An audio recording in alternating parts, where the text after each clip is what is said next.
দিক দিয়ে বেরোয় ভাই?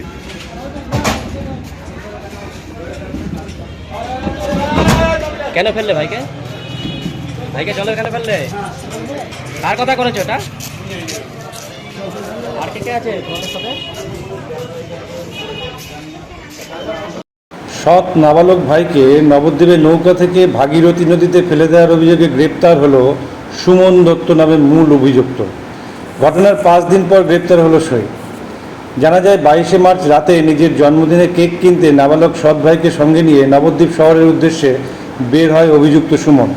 স্থানীয় বাসিন্দাদের অভিযোগের ভিত্তিতে জানা যায় ছোট ভাইকে ভাগীরথীতে নৌকো থেকে ঠেলে ফেলে দিয়েছে এই সুমন।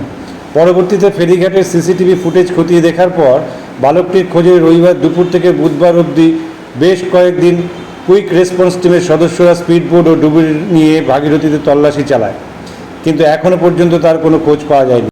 ঘটনার পরদিন রবিবার 23শে মার্চ ঘটনাস্থল এবং নিখোঁজ বালকের বাড়িতে যান কৃষ্ণনগর পুলিশ জেলার অতিরিক্ত পুলিশ সুপার গ্রামীণ Uttam Ghosh, DSP DNT M Rahman এবং নবদ্বীপ থানার আইসি জলেশ্বর তিওয়ারি। রবিবার রাতেই নিখোঁজ নাবালকের কাকিমার অভিযোগের ভিত্তিতে ওই নাবালকের মায়ের প্রথম পক্ষের স্বামী মোহন দত্তকে তার বাড়ি পূর্ব বর্ধমানের কালনা থানার পূর্ব সাতগাছিয়া থেকে গ্রেপ্তার করা হয়। নাবালকের কাকিমা চায়না বিশ্বাসের অভিযোগ, মোহন দত্তই উস্কানি দিয়ে তার ছেলে সুমন মারফত এই ঘটনা ঘটিয়েছে। প্রসঙ্গত উল্লেখ্য, ধৃত মোহন দত্ত নিখোঁজ নাবালকের মায়ের প্রথম পক্ষের স্বামী।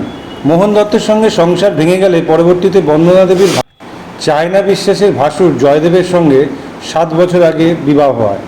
ছেলে এবং স্বামীকে নিয়ে সুখেই সংসার করছিলেন নাবালকের মা বন্দনা দেবী। আর তা সহ্য করতে না পেরেই মোহন দত্ত নিজের ছেলেকে কুবুদ্ধি দিয়ে এই ঘটনা ঘটিয়েছে।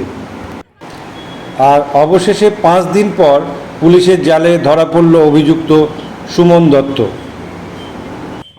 আজ তার স্বাস্থ্য পরীক্ষা করে নবদ্বীপ আদালতে পুলিশি হেফাজতের জন্য প্রার্থনা করা হবে বলে জানিয়েছেন নবদ্বীপ থানার আইসি জলেশ্বর তিওয়ারি।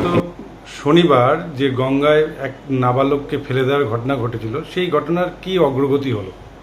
অগ্রগতি মিনস আমরা খবর পাওয়ার পরেই যথারীতি আমরা কাল পর্যন্ত গঙ্গাবক্ষ একদম পুরো শান্তিপুর পর্যন্ত আমাদের ডিজাস্টার ম্যানেজমেন্ট এবং আদার্স নৌকা দিয়ে আমরা খোঁজ করেছি।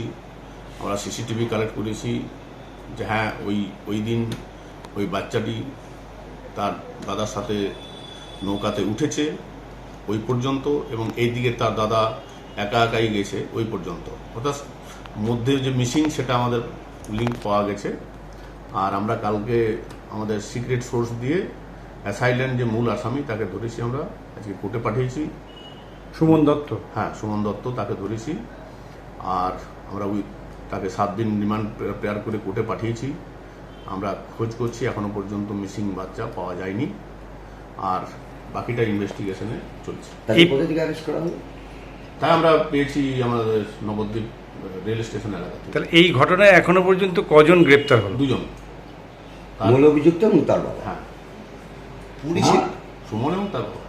পুলিশ হেফাজতে নেওয়ার পরে কি কোনো রিকনস্ট্রাকশন বা পুনর্নির্মাণের কোনো কাজ? সেটা মানে ইনভেস্টিগেশন হবে, আপনাকে পরে বলে দেবো। আমার সুপিরিয়রের মতামত আছে, ইনস্ট্রাকশন আছে, তাদের সুপারভিশন আছে, তারা যেরকম বলবে সেরকমই করবে। স্যার, সাইকেলটা কোথায় জানা গেছে কিছু?